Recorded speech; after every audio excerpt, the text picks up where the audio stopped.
Coming up on 5 Minute News. Proud Boys leaders get longest sentences in January 6 attack.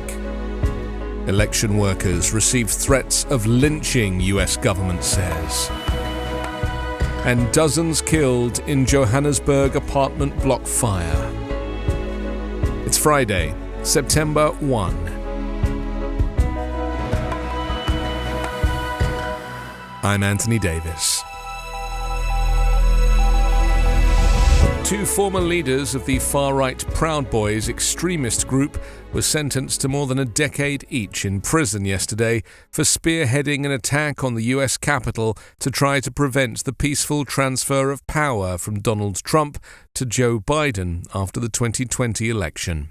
The 17-year prison term for organizer Joseph Biggs and 15-year sentence for leader Zachary Rell were the second and third longest sentences handed down yet in the January 6, 2021 attack.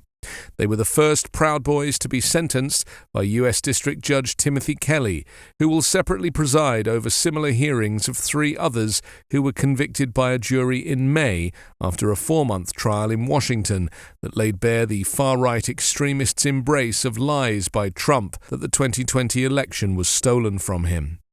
Enrique Tarrio, a Miami resident who was the Proud Boys' national chairman and top leader, is scheduled to be sentenced on Tuesday.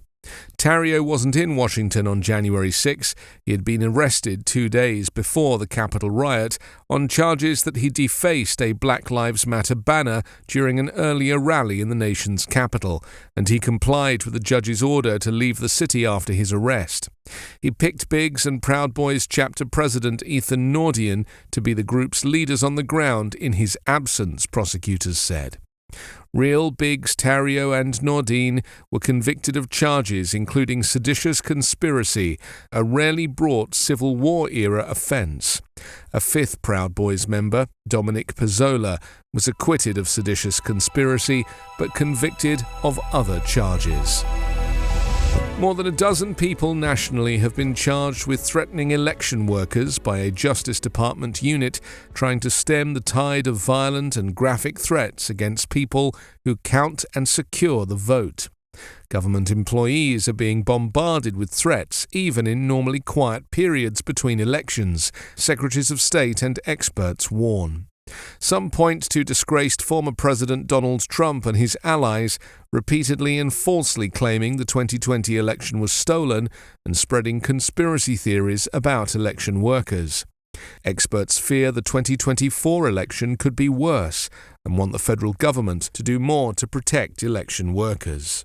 The Justice Department created the Election Threats Task Force in 2021, led by its Public Integrity Section, which investigates election crimes. John Keller, the unit's second-in-command, said that the department hoped its prosecutions would deter others from threatening election workers. 2 more men pleaded guilty on Thursday to threatening election workers in Arizona and Georgia in separate cases. Attorney General Merrick Garland said the Justice Department would keep up the investigations, adding, "A functioning democracy requires that the public servants who administer our elections are able to do their jobs without fearing for their lives." More than 70 people were killed overnight when a fire raged through a rundown 5-story Johannesburg apartment block, one of the worst such disasters in a city where poverty, household fires, and homelessness are widespread. The building was gutted, blackened by soot, and was still smouldering last night as emergency services gathered around it and bodies lay covered in blankets on a nearby street. The block is owned by municipal authorities, who more than 12 hours after the blaze broke out were still unable to provide a clear picture of who had lived there.